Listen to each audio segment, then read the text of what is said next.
ওগো পয়গম্বর, আমার আব্বা আপনার কাছে কি যেন আমল নিছো, সবক নিছো, আব্বা জান্নাতে যাবে। ওগো পয়গম্বর, আমারও তো মনটা চায় আমি জান্নাতে যাব। ওগো নবীজি, আমি জাহান্নামকে বড় ভয় পাই। ওগো পয়গম্বর, আপনি আমাকে আমল দেন, আমিও জান্নাতে যাইতে চাই। পয়গম্বর এবার বলেন, আল্লাহ, তুমি জান্নাতে যাইতে চাও, জাহান্নাম থেকে বাঁচতে চাও? আল্লাহ বলেন, জি। ওগো পয়গম্বর, আমি জান্নাতে যাইতে চাই, জাহান্নামের আসামি হইতে চাই না। নবী আমার আল্লাহকে বলে, আল্লাহ শুনো, তোমাকে আমি সর্বপ্রথম একটা আমল দিব, দেওয়ার পর তুমি যদি আমল অনুযায়ী কাজ করতে পারো তাহলে তোমাকে আরো আমল দেওয়া হবে। পয়গম্বর বলেন, তোমাকে প্রথম আমল যেটা দিব সেটা কি মানবা? এবার তালহা বলেন, ওগো পয়গম্বর, আপনি আমল দিতে দেরি কিন্তু আমল অনুযায়ী কাজ করতে দেরি না। আমার নবী ডেকে ডেকে বলেন, তালহা শুনো, তুমি যদি আমাকে ভালোবাসো, আমাকে মহব্বত করো, তাহলে তোমাকে সর্বপ্রথম আমি আমল দিলাম, তুমি তোমার আব্বাকে নিজের হাতে হত্যা করবা। আমার নবীজি ডেকে বলেন, তুমি যদি আমাকে ভালোবাসো, লা ইউমিনু আহাদুকুম হাত্তা আকুনা আহাব্বা ইলাইহি মিন ওয়ালিদিহি ওয়া ওয়ালাদিহি ওয়ান নাসি আজমাইন। ওই বান্দা ততক্ষণ পর্যন্ত মুমিন হইতে পারে না যতক্ষণ পর্যন্ত আমি নবীকে তার মা, তার বাবা, তার প্রতিবেশী, আত্মীয় স্বজনদের থেকে আমি নবীকে ভালো না বাসবি, ওই পর্যন্ত ওই বান্দা মুমিন হইতে পারে না। ও যুবক ভাই, হাতটা গায়ে দাও, হাতে ধরে যদি বলো হুজুর পা ধরতে হবে, খোদার কসম ইসলামের জন্য পা ধরতে রাজি। আল্লাহ নবীকে কষ্ট দিও না রে ভাই, ওই নবীর শাফায়াত যদি পাইতে চাও তাহলে বান্দা আল্লাহ নবীকে কষ্ট দিও না। তুমি একজন যুবক, তোমার দ্বারাই তো ইসলাম কায়েম হবে। হযরত ওমর ছিল যুবক, 27 বছরের যুবক। ওই ওমর কিন্তু বান্দা পয়গম্বরের কল্লা কাটার জন্য রওনা। আল্লাহর কাছে দোয়া করে, আল্লাহ ওমরকে ইসলামের খাদেম বানান। আল্লাহ তাআলা এমন ভাবে দোয়া কবুল করলেন যে ওমর আমার নবীর কল্লা কাটার জন্য গেলেন, আমার নবীর গর্দান কল্লা ও বান্দা দুখণ্ডিত করে ফেলবি, বান্দার বডির থেকে গাঁটটা সরায়া দিবি। ওই ওমর আল্লাহ ওই পয়গম্বরের দোয়া কবুল করে হযরত ওমরকে ইসলামের খাদেম বানাইয়া মুসলমান। ভালো করে শুনিয়া নাও যুবক ভাই, আমার নবীর গর্দান তো কাটবে দূরের কথা, পয়গম্বরকে যাইয়া বলেন, ও নবীজি, আপনি আমাকে কালেমা পড়াইয়া মুসলমান বানাইয়া দেন। এ যুবক ভাই, ওই 27 বছরের যুবক হযরত ওমর, লম্বা চূড়া আলোচনা শুধু তোমাদের বোঝার জন্য বলি রে ভাই। তুমি যুবক, আমি যুবক, এই জন্য আমি বলি তোমার দ্বারা ইসলাম কায়েম হবে। এ বান্দা, তুমি একটা মাইয়ার পিছনে দৌড়াও, খাবার খাও না, মা জিজ্ঞাসা করে, বাবা তুমি সকালে কেন খাবার খাও না? বলে, মা একটা পেরেশানিতে আছি। এই কিসের পেরেশানি?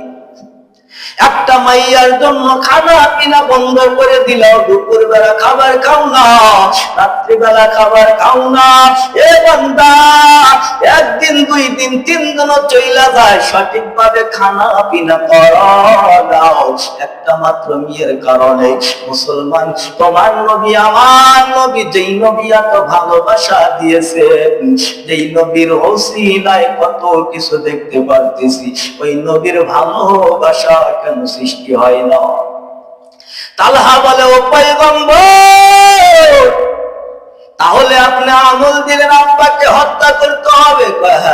এবার তালহা রওনা।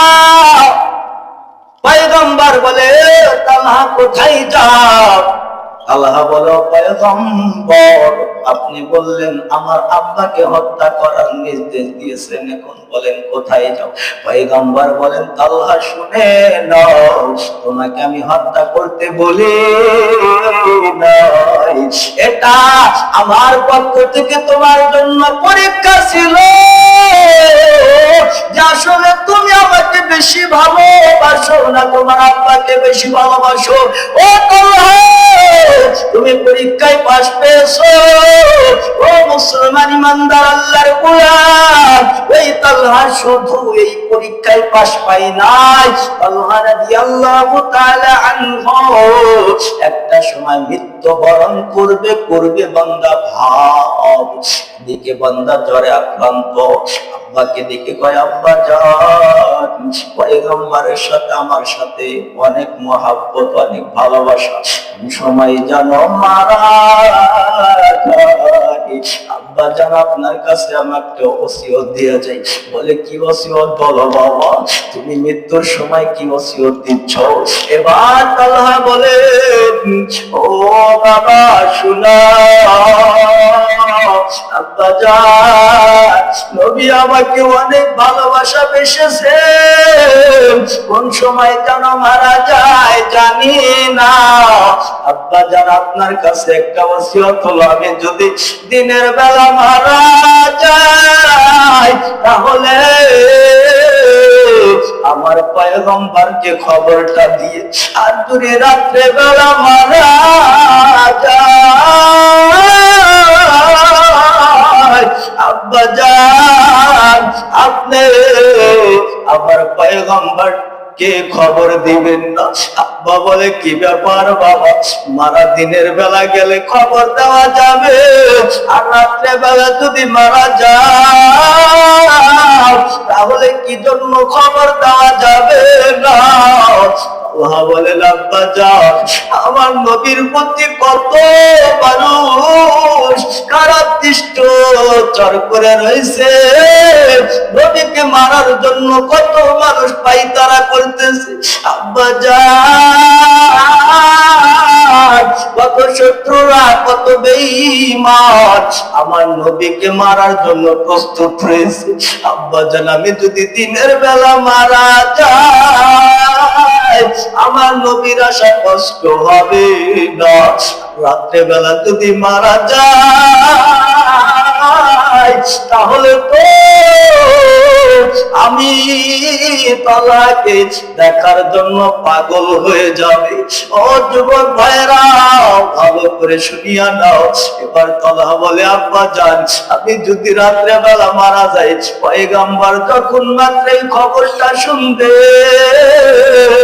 আমার নবী তো পাগলের মতো দৌড়ায় আমাকে দেখার জন্য আসবে। আব্বা জান, ওই সময় যদি আমার নবী বিপদে পড়িয়া যায়। এ যুবক ভাইরা, দেখো দেখো দেখো, সাহাবায়ে কিরাম পয়গম্বরকে কি পরিমাণ ভালোবেসেছে, আর তুমি আর আমিও ভালোবাসি। এক যুবক ভাই, তুমিও বলো যে পয়গম্বরকে আমিও ভালোবাসি, সাহাবায়ে কিরাম ভালোবেসেছে।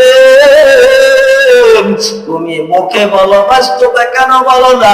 যদি বলো হ্যাঁ হুজুর, আজকের থেকে তৈয়ার আছি, প্রস্তুত আছি, তাহলে বান্দা নবীকে তো আর দেখাও যাবে না, আমরা নবীকে আর দেখতে পারবো না, আমাদের সাথে দুনিয়ার কোনোদিন সাক্ষাৎ হবে না। নিজে নিজে ওয়াদা করা, পয়গম্বরের সুন্নাত হলো দাড়ি রাখা, পয়গম্বরের সুন্নাত হলো দাড়ি রাখা। দাড়ি রাখলে নবী খুশি হয়, দাড়ি কাটলে আমার নবী বেজার হয়। এ যুবক